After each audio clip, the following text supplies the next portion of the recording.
guys, welcome back.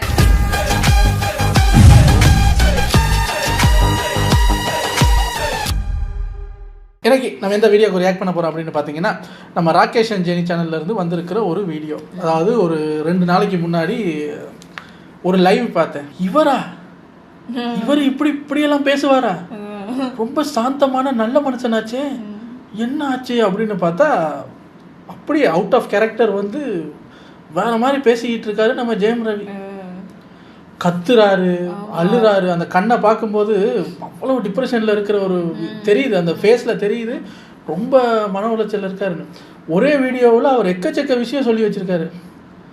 நான் இனி எனக்கு அஃபிஷியலாக டிவோர்ஸ் கிடைக்கிற வரைக்கும் நடிக்க மாட்டேன், என்னால் நடிக்க முடியலை, வேலை செய்ய முடியலை.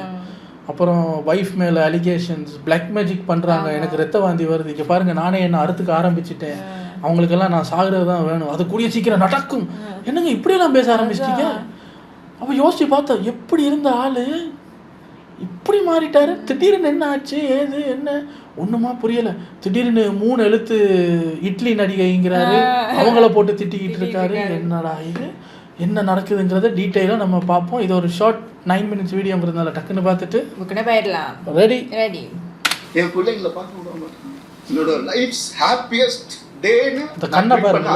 நான் சேர்ந்து டிக் டிக் டிக் படம் நடிக்கும் போது ஒரு ஆம்பளை கண்ணுல இருந்து அவ்வளவு சீக்கிரம் கண்ணீர் வராதுங்க. அப்படியும் வருதுன்னா அவன் கண்டிப்பா சரக்கு அடிச்சிருந்தா மட்டும்தான் வரும். ஆனா சரக்கே அடிக்காம ஒரு ஆண் கண்ணுல இருந்து கண்ணீர் வருது அப்படின்னா அதுக்கு 2 காரணம் தான் இருக்கும். 1 பொண்ணு, 2 ஏமாற்றம். இதுல அந்த லைவுக்கு கீழே ஒருத்தர் உண்மையில என்ன கோத்ரூ பண்ணி பேசிக்கிட்டு இருக்காருன்னு தெரியாம அங்கேயும் வந்து நகைச்சுவை பண்றாங்களாம். சார் என்ன பிராண்டு சரக்கு சார் அடிச்சிருக்கீங்க, எங்களுக்கும் அந்த பேரை சொல்லுங்க. ஏங்க எங்கெங்க உங்க கிரியேட்டிவிட்டி நகைச்சுவை கொண்டு திணிக்கணும்னு ஒரு இது இல்லையா? நாளைக்கு ஏதாச்சும் ஒன்று நடந்துருச்சுன்னா, ஏதாவது ஒன்று அசம்பாவிதம் நடந்துருச்சுன்னா உங்களுக்கு எவ்வளவு குற்ற உணர்ச்சியா இருக்கும். என்ன சார் அழ வச்சிட்டா இல்ல, பொண்ணுங்களோட ஃபுல் டைம் வேலையே பசங்களை அழ வைக்கிறது. கரெக்ட் கரெக்டா?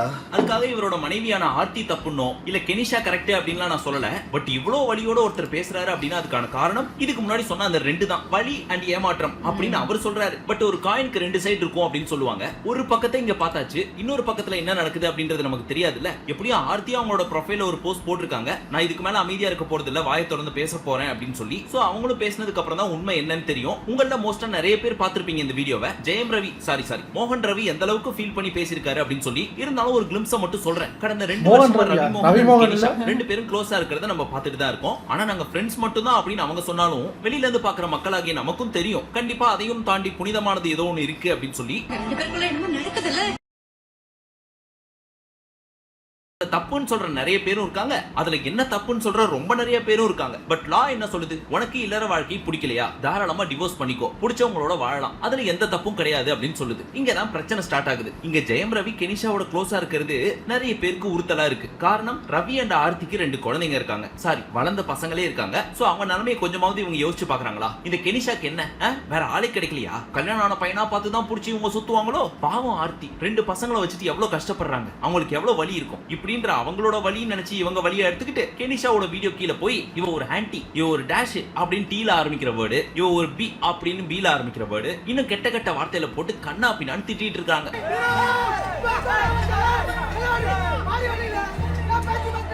ஆனா இவங்க 2 வருஷமா எந்த ஒரு ரிப்ளையும் கொடுக்கல. அதுக்கு என்ன காரணம் அப்படின்னு கேட்டா, கோர்ட் சைடுல இருந்து நாங்க இத பத்தி பேசக்கூடாதுன்னு சொல்லிருக்காங்க. அதனால மட்டும் தான் இத்தனை நாள் பேசாம இருந்தேன். ஆனா எனக்கு இப்ப இருக்க வலி, ஒரே ஒரு நாள் ஒரு நிமிஷம் என் இடத்துல இருந்து பாருங்க, கெனிஷாவா வாழ்ந்து பாருங்க, அப்ப தெரியும் என்ன எந்த அளவுக்கு கஷ்டப்படுறாங்க அப்படின்னு சொல்லிட்டு. பட் இருந்தாலும் என்ன கஷ்டப்படுத்துறவங்களுக்கும் சொல்றேன், நான் உங்க லைஃபை கெடுக்கலையே அண்ட் ரவியோட லைஃபையும் நான் கெடுக்கலையே, ஒரு சப்போர்ட் வேணும் அப்படின்னு சொல்லி என்கிட்ட வந்தாரு. அந்த டைம்ல அவருக்கு லவ்வும் சப்போர்ட்டும் கொடுத்தேன் அண்ட் நானா போகல, அவரா வந்தாரு. ஆனா எங்களுக்குள்ள என்ன ஆச்சு, என்ன பிரச்சனை எதுவுமே தெரியாம எல்லாம் தெரிஞ்ச மாதிரி என்ன போட்டு ட்ரால் பண்றீங்க, அசிங்கப்படுத்துறீங்க, நிறைய வழிகளை கொடுக்குறீங்க. சரி உங்கள்ட்ட ஒன்னு கேட்கட்டுமா, என்னை பத்தி பர்சனலா உங்களுக்கு என்ன தெரியும், நான் என்ன பண்றேன், என்ன பண்ணேன், என்ன ஆச்சு ஏதாவது தெரியுமா? அதை பத்தி எதுவுமே தெரியாம சோசியல் மீடியால என்ன கண்ணா பின்னான்னு பேசுறீங்களே, அது எனக்கு எவ்வளவு வலிக்கும்னு கொஞ்சமாவது யோசிச்சு பாத்தீங்களா? சரி இப்ப சொல்றேன் கேட்டுக்கோங்க என்ன ஆச்சு அப்படின்னு. அவர் ரொம்ப உடைஞ்சு போய் என்கிட்ட வந்தாரு. ஒரு மென்டல் ஸ்ட்ரெஸ்ஸோட, வாழ்க்கையில நிம்மதி இல்லாம ஒரு ஹீலிங் வேணும் அப்படின்னு சொல்லி என்கிட்ட அவர் வந்து கேட்டாரு. இப்போ உங்கள நிறைய பேருக்கு கேள்வி இருக்கும், ஏன் எத்தனையோ பொண்ணுங்க இருக்கிறப்ப ஏன் இவர் போய் கெனிஷாவை பிடிச்சாரு, ஏன் அந்த பொண்ணு கிட்ட பேசணும் அப்படின்னு. ஏன்னா கெனிஷா ஒரு சிங்கர் அப்படின்னு நிறைய பேருக்கு தெரிஞ்சிருக்கலாம். ஆனா ப்ரொஃபஷனலி அவங்க அது மட்டும் பண்ணல, meditation, emotional healing, drama recovery, spiritual guidance, motivational speaking, இந்த மாதிரி நிறைய விஷயங்களும் பண்ணிட்டு இருக்கேன் அப்படின்னு சொல்றாங்க. இப்போ உங்களுக்கு புரிஞ்சிருக்கும்னு நினைக்கிறேன். எனக்கு இதெல்லாம் புரியுற மாதிரிங்குது, புரியாத மாதிரிங்குது சார். இவருக்கு எமோஷனல் சப்போர்ட் தேவை அப்படின்றப்போ ஒன் ஆஃப் த பர்சனா போய் மீட் பண்ணதுதான் கெனிஷா. ஒரு மெடிக்கல் டாக்டர் மாதிரி. எங்க இந்த சோஷியல் மீடியாவில் இருக்கிறவங்க இந்த சைபர் புல்லிங் பாருங்க, ஹீலிங் பண்ணுறவங்களே தெரிச்சு ஓட வச்சிருக்கு. அப்போ நம்மளாம் ஏமாத்துறோம். ஹீலிங் பண்ணி மெடிடேட் பண்ணி அந்த காமாக இருக்கிறவங்களையே உசுப்பேத்துதுன்னா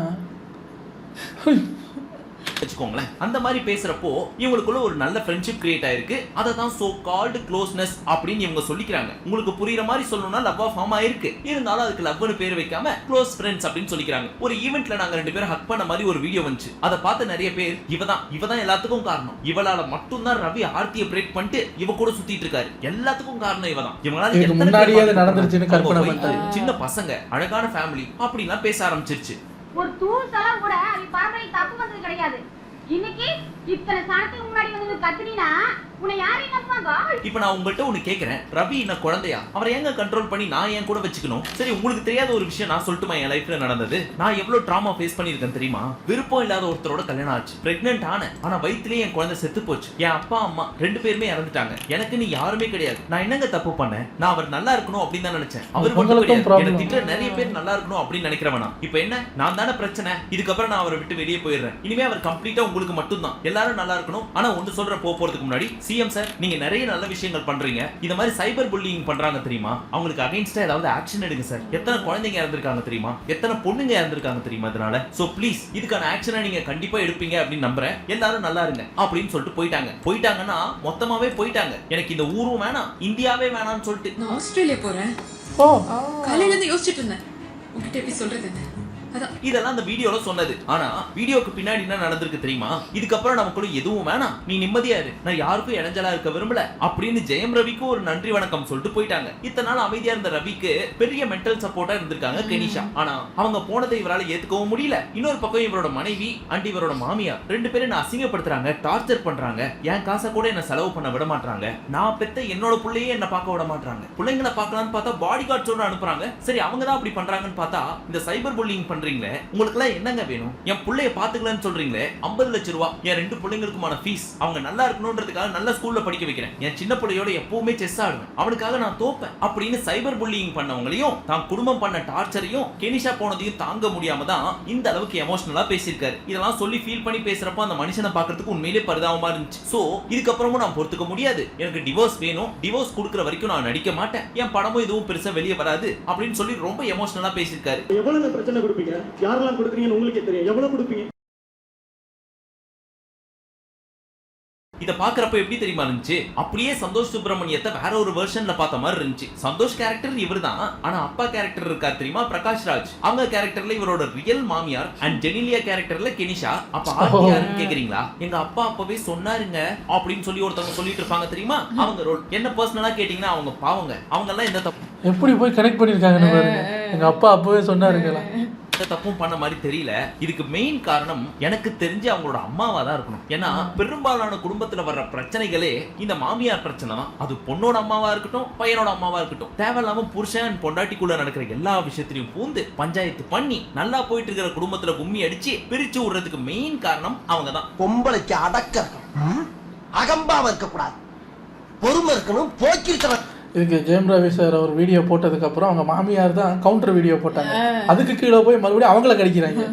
ஏமா அவர் வீடியோ போட்டால் அவங்க வைஃப் பதில் சொல்லட்டும், அவங்களுக்குள்ள பேசிக்கிட்டு நீ யாருமா அப்படின்னு இந்த பக்கம் திரும்பிட்டாங்க. அவங்க பேசவே மாட்டாங்க, அவங்க அதை எதிர்பார்த்துருக்க மாட்டாங்க. என்ன நம்மளை கடிக்கிறாங்க அப்படின்னு. இவங்க எப்போ யாரை கடிப்பாங்கன்னு அவங்களுக்கே தெரியாது.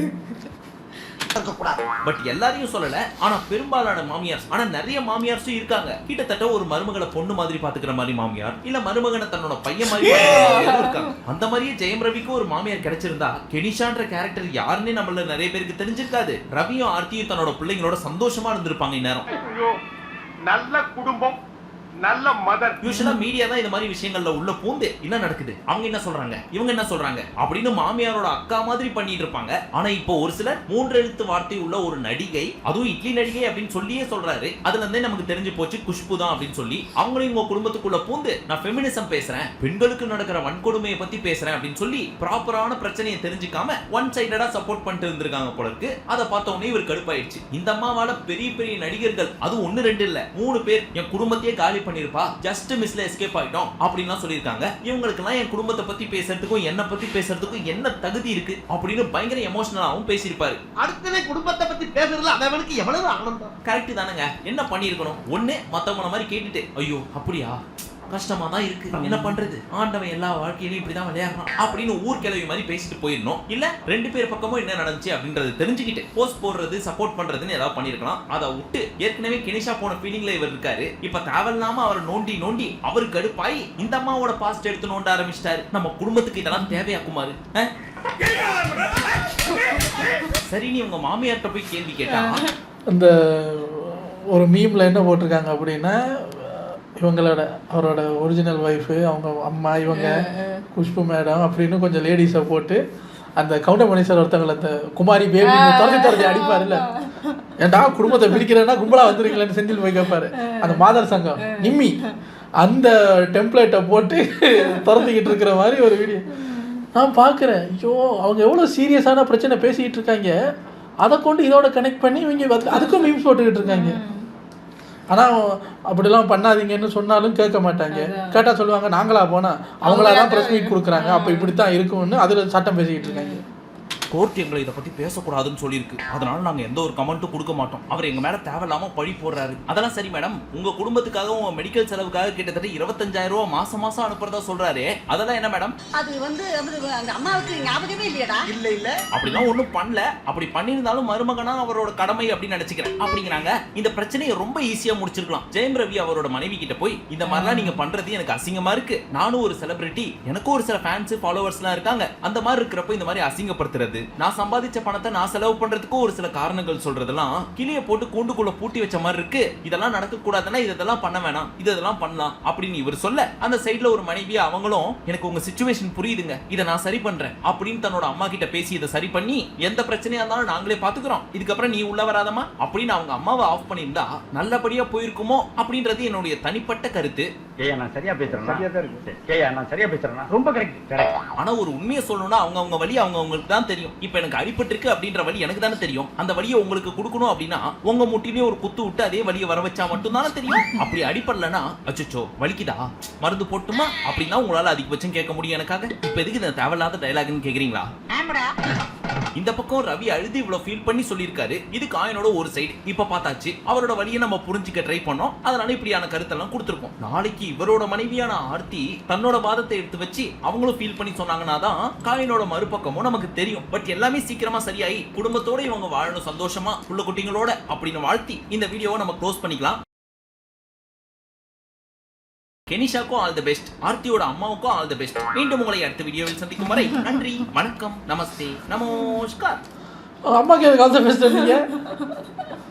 அங்கதானே டவுட்டா இருக்கு. அவங்களுக்கு ஆல் தி பெஸ்ட் எதுக்கா இருக்கா? ஏதோ நாட்டை விட்டே ஓடிட்டாங்களா சொல்றாங்க. அது அவங்களோட வீடியோ நான் பார்க்கல. நம்ம என்ன இன்டர்நெட்டை திறந்தாலே இவர நியூஸ் தான் வந்துச்சு.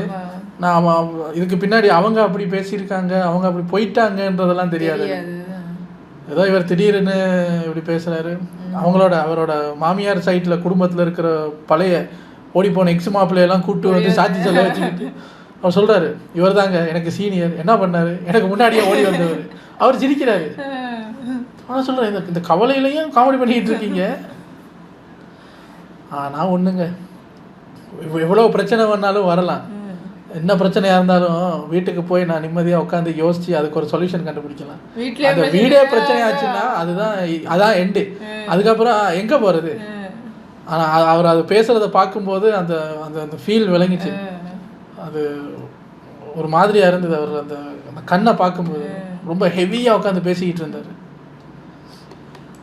கூடிய சீக்கிரம் எல்லாம் சால்வ் ஆகட்டும். உங்களை அடுத்த வீடியோவில் வந்து சந்திக்கிறேன். பாய்.